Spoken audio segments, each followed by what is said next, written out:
So this aura is formed up from a very, very early stage and begins to collect into it everything that we later call ourselves. Because we are not our arm or our leg or our beautiful hair. We are the sum total of what we've thought about, the choices we have made, what is processed through us. Just like you eat an apple, the body takes what it needs and gets rid of what it doesn't need. Also in the energy levels, we're breathing energy in, you know. The energy goes in and the energy goes out. Now it can be oxygen, but it can also be energy that comes in and goes out. It comes into different centers of energy throughout the system. And this energy is what makes us tick, what makes us go. It's like fuel for a car. You know, you can put a car on a very low kind of octane, or you can give a car a high octane. It'll work differently. But if you're going to use a jet fighter, you know, you need a different kind of fuel. And if people are using a low grade of fuel of energy in their aura, they will only get low grade results. They can drive like an old truck, but they're not going to go flying like a rocket. When a person begins to understand they have an aura and begins to understand the meaning of it, then there's a whole area of practicalities of what can be done with it. Because you can enhance your energy. You can get to the point where you need to sleep very few hours, and when you're awake, you're working much better than what is considered normal. You can take your mind and send it somewhere. You can be in contact with people although they are far away. You don't need the cell phone or the internet. Now these things used to be very natural with people, and it seems that in the last few centuries we're losing these abilities. I do lectures sometime and I speak about the aura and I show pictures, and people say, okay, so we see that the physics can prove it, we see that cameras can photograph it, we see that the medical world is using this. What do we need to know? Why do we need to know? What is it good for? What can we do with this? Now I'll give a very simple example, because even our hands have electrical currents. Yeah, you can measure, you can put your hands, I've done this for the doctors, I put the hands, and they can see that there's electricity running through. And I can change it, I can make it more or less. And they look at it and they say, how are you doing it? And I say, well, I'm changing my energy levels. Now everybody can do that if they decide it's something that they want to do. Now everybody's got an aura, if they know about it or if not. Everybody's got an aura. If you go into a place and there's nobody in the room, but you get a kind of sensation in that room of something's agitated or something feels a bit weird here, yeah, and it's not anybody there. It's just a feeling you get. You're picking it up in your aura. If you meet a person you've never met before and you just feel so comfortable with them, it's something in the energy. People say, why do I need to know about this aura? And I say, listen, people want to live their life to the fullest. I mean, don't you want to really get everything out of your life? You really want to fulfill what you can do. There's so much more you can do. I mean, why not? It's like buying a good video camera with all the latest things and just using it, I don't know, to put it as a paperweight. You know, why shouldn't people use their potential? So I'm asking, you know, okay, so what is this aura thing, or what to do about it? Now the basic thing is that everybody takes a shower and brushes their teeth, but who cleans their aura? The aura gets dirty. I mean, if you take a glass window and you look through it, when it's brand new, it's clean. Come back a year later, there's cobwebs in the inside, there's bird droppings on the outside, there's dust. Our aura is very, very similar in the way that it lets certain things in and it doesn't let certain things in. It lets certain things out and it doesn't let certain things out. But if the auric sheath, if the outside, the exterior of the aura isn't clean, we're already limiting ourselves. Now, if a person is a very tense person, they're sitting in a job, they've got to deal with 10 telephones going at the same time, and they've got a deadline, and there's stress, you begin to see it in the aura.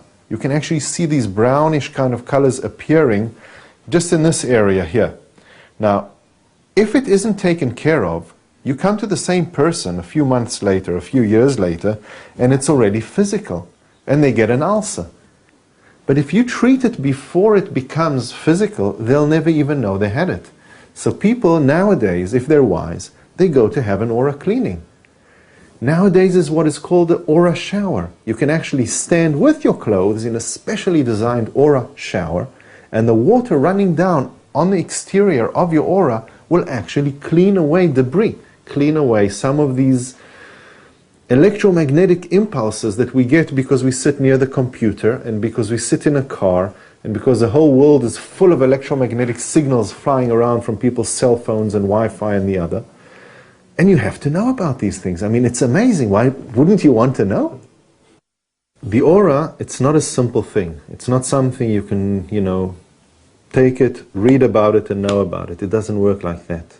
What I'm talking about here is maybe the first step in an entirely lifelong journey, and even in the lifelong journey you might not know all there is to know about it.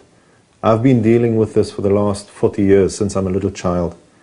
I've been dealing with it very, very deeply in the last 25 years, teaching, lecturing around the world, and I still, although it's here, I mean, here's the aura. It's so near, but the journey to it can take the rest of my life, and I'm aware of that. So what we're talking about here is like the first levels of understanding. It's like there are levels within the aura. The first level is to do with what's happening in a person's bones, because the bone structure, or the calcium, has a certain level of energy coming out from the bones. Every bone, in the skull, in the hands, in the arms, and the whole bone structure has an aura to itself. Then there is the blood system, because the blood flowing and the iron content of the blood has an aura. They say about people, it's in their blood, or if his blood gets hot. But things are in the blood. Certain energy levels are in the blood, and that is about so far, I mean, you can feel it. That's about so far away from the body. Then there is what's happening, the electromagnetic activity in the nerves, the impulses running up and down, millions of them running up and down the system. And the impulses in the nervous system, they also have an aura. And these auras are one inside the other, and your thoughts are inside it, and what you're feeling is going on in it, and the beating of the heart is in there, and the working of the kidneys is in there, and everything is going on at the same time, and it's absolutely amazing.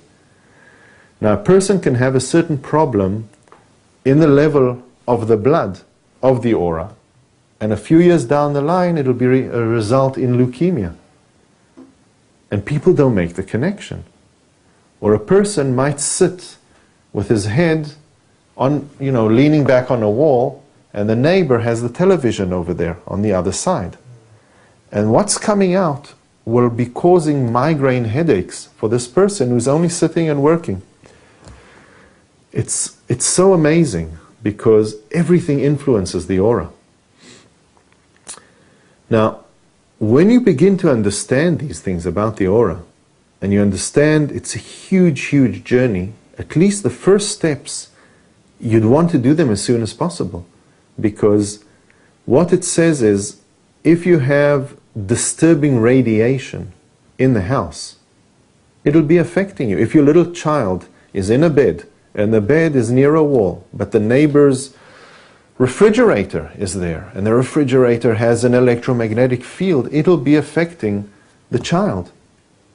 And if you don't know this, I mean, wouldn't you want to know that? Then, of course, there is the fact that anything you do again and again and again on a constant basis at a certain level in the aura, it'll imprint itself again and again and again. Now, you will call it at a certain level a habit. A person stops the car and starts to pick his nose, and he's not aware of it.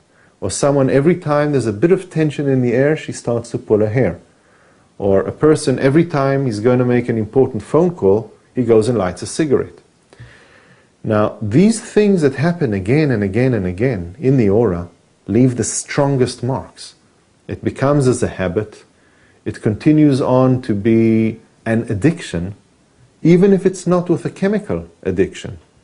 And then people come to me and they say, listen, we heard that you can do this kind of magic, and I do something, and they go home and all is well, but then they say, just a minute, what happened? I came out from a treatment and I'm not smoking anymore. I don't have the urge, I don't have a desire. It's as if somebody erased my memory. But the scientists say you cannot erase the brain. But there is exactly where the answer is. The memory isn't in the brain, it's in the aura. And if I can come and clean away the debris of years of addiction to drugs, to alcohol, to whatever it is, that background noise that was there all the time disappears. There's no withdrawal symptoms because there's nothing to withdraw from. It's just gone. It's deleted.